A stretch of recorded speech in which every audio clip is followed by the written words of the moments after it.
Welcome back, everybody, to the Minnesota Twins franchise on MLB The Show 17. My name is MrHurriicane, and in this episode, we are going to reach the halfway point of season number 2 with the Twins. We've been much better than expected this season, and hopefully that continues into the second half of the year, where we can then make a playoff push. Entering today at 48-38 on the season, we are going to take on the Arizona Diamondbacks, who have a very similar record as we play an interleague series on the road. We've won a few series in a row and look to take another one here as we have Archie Bradley against Steven Gonzalez. Bradley, 3.12 ERA, 7-1 on the season, and here is Yunel Escobar, who has risen in the batting order to number 2. He has been one of our hottest offensive players. He puts a good jolt behind this pitch, but that is right to the shortstop, Chris Owings. That brings up Miguel Sano, who is 4th in the AL in home runs. I was hoping to see him get an invite to the home run derby. 1-2 to Sano is offline, 2-2. And then a pitch left, up and Sano clobbers it to left field. And this is a big moment for Miguel Sano as he hits career home run number 100. I heard the commentary mention that he was at 99 home runs in his career, and he immediately sends off number 100 to give the Twins a 1-0 lead. We haven't seen our team get out to many fast starts offensively, so to get this in the first inning is definitely big.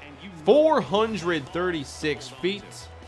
We'll watch it back one more time here as it was just barely fair.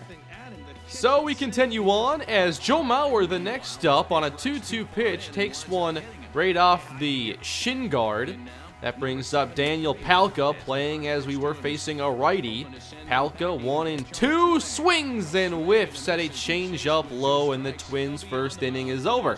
So here is Steven Gonzalez. The numbers have trailed off a little bit recently, 5-7 ERA north of 4. There's a circle change as we get underway. This is Owings grounding to Brandon Phillips, and the throw is there to Mauer. The toughest matchup here for Gonzalez was Paul Goldschmidt, your current NL batting champ, hitting over 340, and Goldschmidt takes a slider and he can't believe it. Gonzalez gets away with one there. Let's go bottom 2 now. One down for the Diamondbacks, and this is Yasmani Tomas. As Gonzalez fell behind, his control was a little off early in the game, so he had to use more pitches than usual. This was one of his worst pitches, and it goes in the dirt, walking Tomas. 2 down, trying to finish off the second inning. 0-2 count, and that'll do. Fastball upstairs gets Norris looking. Now we'll go bottom 3 as the Twins offense just wasn't doing anything after Sano's home run. Fly ball hit deep to center and Quentin Berry tracks that down. He will continue to start until after the All-Star break. The following batter is Archie Bradley, and one pitcher strikes out the other, and that brings up Ketel Marte. 1-2 count, line drive to right, Palka there as he spears it for the third and final out. Arizona gets only a walk in their first trip through the order. So Miguel Sano had our first hit, but can't get our second here in the fourth as he pulls a pitch to third base. Play made by Jake Lamb. So we go back to Daniel Palka, 2 away, and Archie Bradley off to a strong start despite the home run. Palka takes a close pitch, but Bradley returns to that low changeup that got Palka the first time, and he'll strike out again. Bottom 4, Gonzalez gives up a ground ball up the middle. Escobar pulling Mauer off the bag, and they end up ruling this the first hit of the game. That brings up Goldschmidt. Big swing and a miss, can't connect on the circle change. 2-2, and there goes Owings to second as he ends up in scoring position. Goldschmidt full count, grounded, and the runner has to hold. Escobar to Mauer, no problem here, but still Jake Lamb the cleanup hitter. With 1 down, good pitch there on the corner, and then a knuckle curve as Gonzalez got through those early struggles with his command. Yasmani Tomas in the air to left, and the Twins get out of trouble. 3 straight outs after getting a runner in scoring position. Top 5, Brandon Phillips now moves down in the order but I still want to see where he exactly should be hitting because he has been at least a timely hitter for us recently.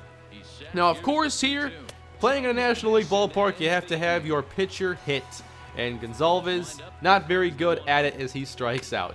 Bottom 5, in the air to right, Palka over to the line, and he makes the catch.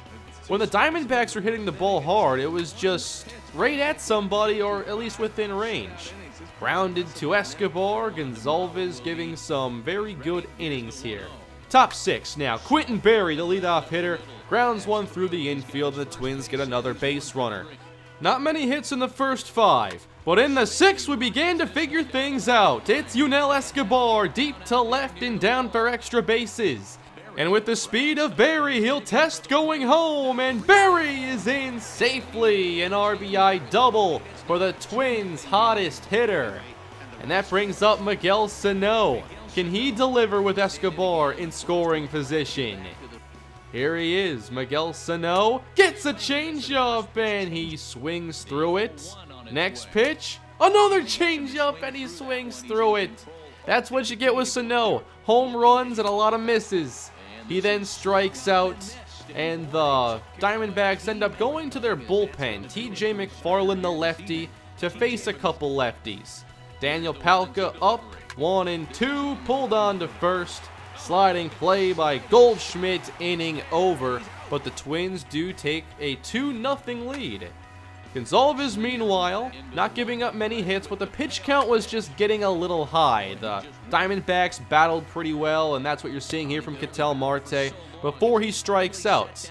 Early in the game, he had to use a lot more pitches than I would have liked, so this was going to be the last inning I wanted him to pitch. Deep to left, caught by Rosario, and that is it for Steven Gonzalez as he goes 6 innings. Only 5 strikeouts this time around, one of his lesser performances in that category. Let's go on to the 7th. It's Rosario taking a pitch up, and he'll take it into center and deep down for extra bases. And Rosario rounds second, heading for third. The Twins notch another extra base hit. That was really refreshing in this game. Next up, BP, driving one to center, RBI single. Twins take a 3-0 lead. Their hard hits were right at us, our hard hits nowhere near them. Unfortunately, Jason Castro ends the fun. They go 1-6-3 and turn the double play. Time for the Twins to turn it over to their bullpen, and there's the rookie Jake Reed, who is getting some all-star consideration, but nowhere near as much as I think he deserves. Immediately, Reed gives up a high and hard deep fly to left, and it stays in the ballpark. Thanks to that awkward spot near the bullpen, a double for Goldschmidt, and a base hit to center. Yasmani Tomas with the hit that puts the Diamondbacks on the board at last. 3-1 Minnesota. Reed trying to keep them to 1. And Roth lifting one down the right field line, just foul. Diamondbacks almost got another, but Reed gets a chance to battle back, gets a slider and a fastball upstairs, and Roth goes down swinging. That brings up the catcher Norris, lifted into left, and Rosario can track that down as the Twins get out of the 7th inning.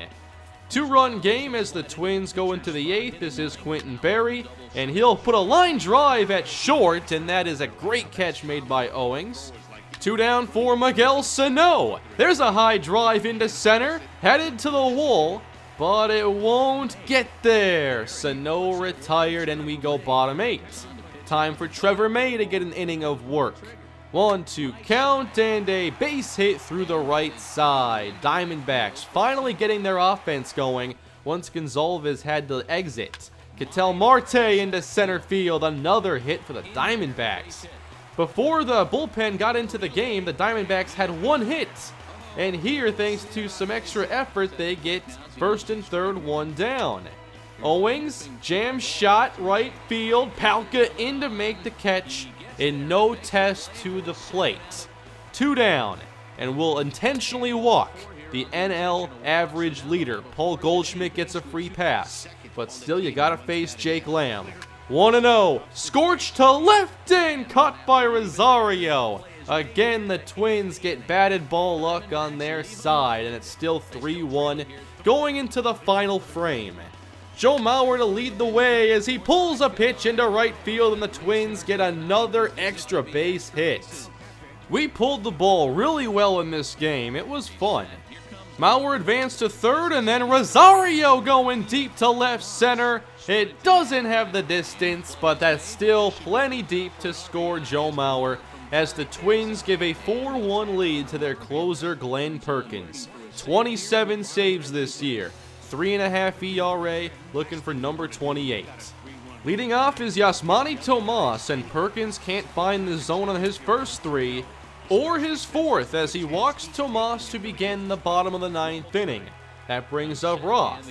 0-1 pitch, poked to right, down for a base hit. The Diamondbacks suddenly have the tying run at the plate. Perkins does get an 0-2 count and a jam shot behind second base, and Brandon Phillips makes the first out. That brings up center fielder Jacob May, under a 200 average entering this game, and he battles here with Perkins. 2-2. May fouls off another 2-2. Got him looking on the fastball, and Perkins gets the second out. One more to get the win. Up for the Diamondbacks is Hank Conger. Fastball on the corner does not get the call for Perkins. 2-1. Perkins dealing, and a fastball swung on and missed. Arizona down to their last strike. Another 2-2, fouled to the left side. Perkins continues the battle and works the count full. Payoff pitch, runners go, driven to right. Drifting away from Palka and down. Extra bases, Hank Conger drives in two, and the Diamondbacks are a hit away from potentially tying this game. Back to the top of the order, Ketel Marte. 1 for 4 with a single to this point, and he grounds it to Escobar. The Twins hang on just barely to get the victory against Arizona that also clinched this series. The bullpen has been a little shaky recently, at least in the games that I've focused on. Today, they did not pick up where Gonzalez left off. Luckily, we got the runs we did late, and the Twins win it 4-3. A really good game, a very fun one, and of course, it's always nice to enjoy a win. Gonzalez was named player of the game with 6 innings pitched, 1 hit, 1 walk, and his 5 strikeouts.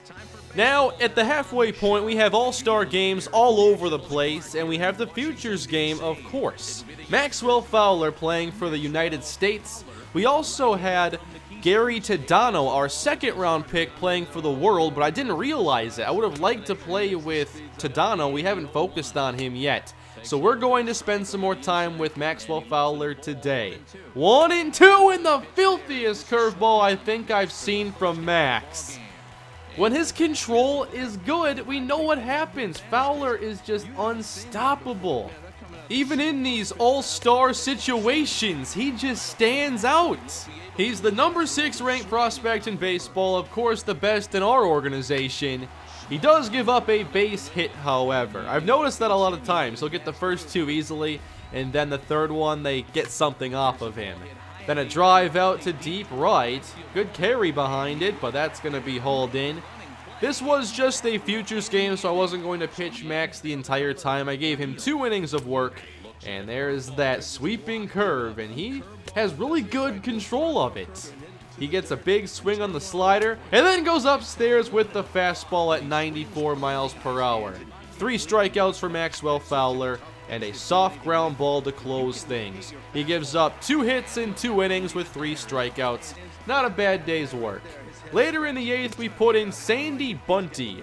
He's been pitching in relief down at AA this season, putting together a good first year. 1-2 changeup gets another strikeout. We have some promising pitchers in our organization. And here's Nick Birdie, the current AAA closer. And definitely I'm thinking about what's going to happen after Glenn Perkins. Birdie right now is the most likely to become the closer next year, I'd have to say, because I don't expect Perkins to be our everyday closer beyond this year. even now he's still showing some faults in his game, and the ERA is higher than you'd like to see. I hope it doesn't cost us in the second half of this season, even though Perkins is in the top 5 or 6 players when it comes to saves. I forget how many blown saves he has. Here in the Futures game, the USA does win, and then we go on to the Home Run Derby. I was hoping to see Miguel Sano be invited, but unfortunately, there were no Twins. So this year, I did not participate in the Home Run Derby. Hopefully next year, they eventually get Sano in there. Now, when it came to All-Stars, we didn't fare well in a lot of the voting.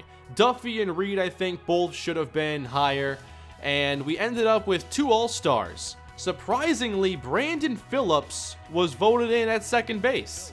He was way down voting and only hit 228 this year. I don't know if the rule is still in play where every team gets 1, but we had Glenn Perkins also make it as an All-Star, so I'm not sure why Phillips made it. I'm not mad though. Nice to see the Twins here in the All-Star game out in Washington. BP just flies out into right though in his only at-bat. We then put in Glenn Perkins, and Perkins delivers a pop-up to the glove of Brandon Phillips. Perkins just got 1 inning of work here, or maybe it was just a couple outs, I forget. Line drive hit into left, no problem there. National League though had a 2-0 lead going into the 9th inning. And then with 2 on, we had a chance, but Xander Bogaerts grounds it to short. And this year, the All-Star game goes to the National League, a very low-scoring affair, 2-0, and the only runs coming off the bat of Starling Marte in a 2-run home run off of David Price. Hopefully with all these young players we have that are going into these other All-Star games, we have more players eventually in the big one, of course. I think we certainly have that potential a couple years down the road. So as we wrap up this episode, a bit shorter today, the Twins are 49 and 39, just 11 victories behind what we did last year. We would be a playoff team if the season ended right now. Of course, we still need to play another 80 or so games and maintain our success. I do think that we can do it, and when it comes to the trade deadline, could we be buyers this year? I'm not exactly sure because I don't know what I'd be willing to give up. Immediately, I think about Jesse Chavez, who's down now at AAA. I like our rotation. I don't want to shake it up too much, so I did think about trading Chavez if it would be worthwhile. I'm just not sure if that would be the case. Here are some current league leaders in various categories, but in the next episode I do plan on bringing up Byron Buxton back to the majors along with Eduardo Escobar. I do plan to keep Quentin Berry also at the majors, so I have to figure out the move I want to make because I like the outfielders we have, but I just can't have as many as I want. Need a 26-man roster for that. I hope you all have been enjoying the episodes lately. It's been fun playing more of this series and getting some more games in. I'm really into this Twins franchise, and I thank you all for the support. Even now after the Major League season and we're going into winter, I'll still be bringing these Twins franchise episodes. And I want to see where Season 2 takes us. It's been a fun ride so far, and I think no matter what, it's at least going to be a big step up from last season. And check that out, Steven Gonzalez in the top 15 players when it comes to strikeouts in the American League. So back to baseball next time at home against Oakland and Colorado. See you all then. Thank you all for watching and supporting the Twins franchise. Please leave a like on the video. Those are very helpful to get more to find the episodes and to enjoy the series as well. Subscribe to the channel and hit that bell notification so you don't miss the next videos that I post. And I'll see you all next time. Have a great day.